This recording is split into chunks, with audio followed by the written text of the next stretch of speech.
morning, Joe, and good morning, everyone that's listening to us today. Welcome to episode number 5 today of Sam's 10-Minute Tuesdays. The theme this week is a part of a 3-part series. The first one was on freedom. This one's on accountability. And remember, Joe Temple and I created this whole process, the whole episode, the whole podcast, because sales is an activity game, and introductions, which is what he really specializes in, make it easy to win the game every day. Well, Joe, again, welcome again. I'm glad you're on the call again today, and I happen to be tipped off a little that you're actually wearing a Yankees tie today. Tell me about that. Yes, I am. Check this out. And this is for my partner, Lou, because we have various bets and deals going on in the office. And Lou did not do what he was supposed to do in terms of picking up the phone. And Lou is a Red Sox fan. And because Lou did not do what he was supposed to do, he's going to get this tie for the rest of the day. And that's going to hurt him just enough to make sure that he does what he's supposed to do for the rest of the day. But if I don't do what I'm supposed to do, I'm going to have to wear a Red Sox tie.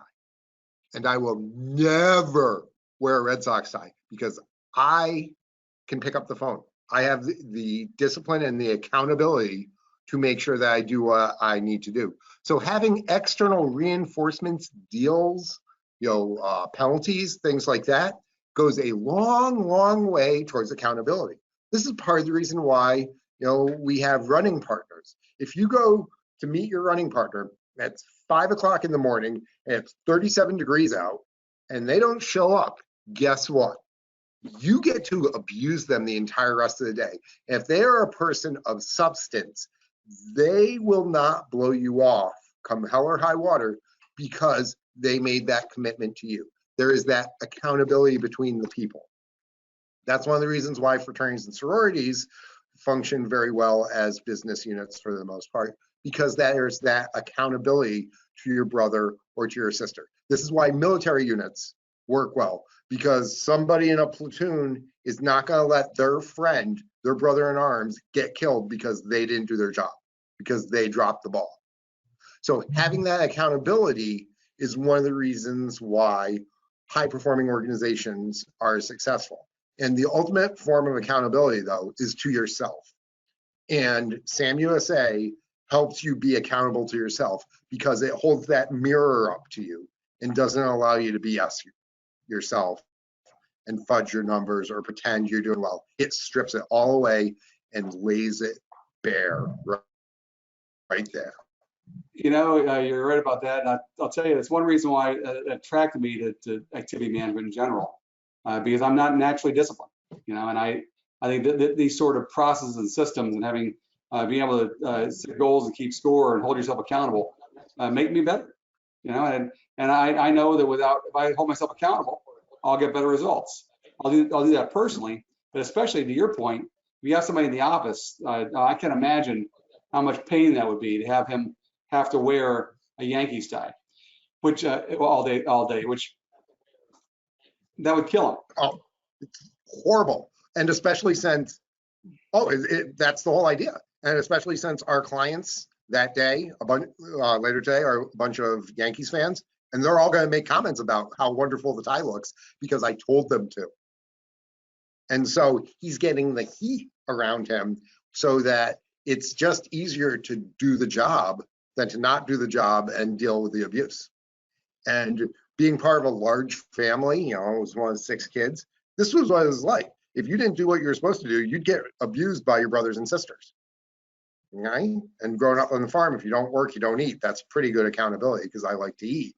But having this natural feedback loop, whether it's with your manager, with your spouse, with your partner, with your kids, because I go home and my 9.5-year-old autistic ADHD son is like, Dad, did you do what you were supposed to do? Because he knows what my goals are.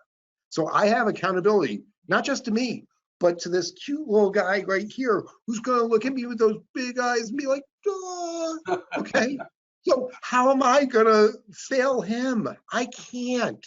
So creating these accountability structures around you, whether it's through use of Sam, through having a deal with somebody in the office, through having a cute kid that's gonna know that if Dad doesn't do what he's supposed to do, he's not gonna go to Disney World. Okay, having those feedback mechanisms is critical for success. And some people like having a really hardcore one of, you know what, if I don't do my job, I have to pay $1,000 to the college that I hate. I had one of the guys that I was coaching have to do something like that. Or if it's much softer, hey, if you don't do your job, I get your parking spot for tomorrow. Yeah. Yeah, it's either pain or pleasure, right? Two primary motivators of all human beings. Yeah. And both are necessary at various points in the game. The younger representatives out there listening to this are more pleasure focused than pain avoiding at this point. So having that occasional pain actually enhances the reward system overall. And having that balance, that's one of the things that young managers that I work with talk about, is being able to find the proper balance for the organization and that individual. And one thing that Sam does is it allows us to build that with ourselves. You know, if I don't do my daily requirements, I don't get to do some of the fun stuff I want. That's my accountability.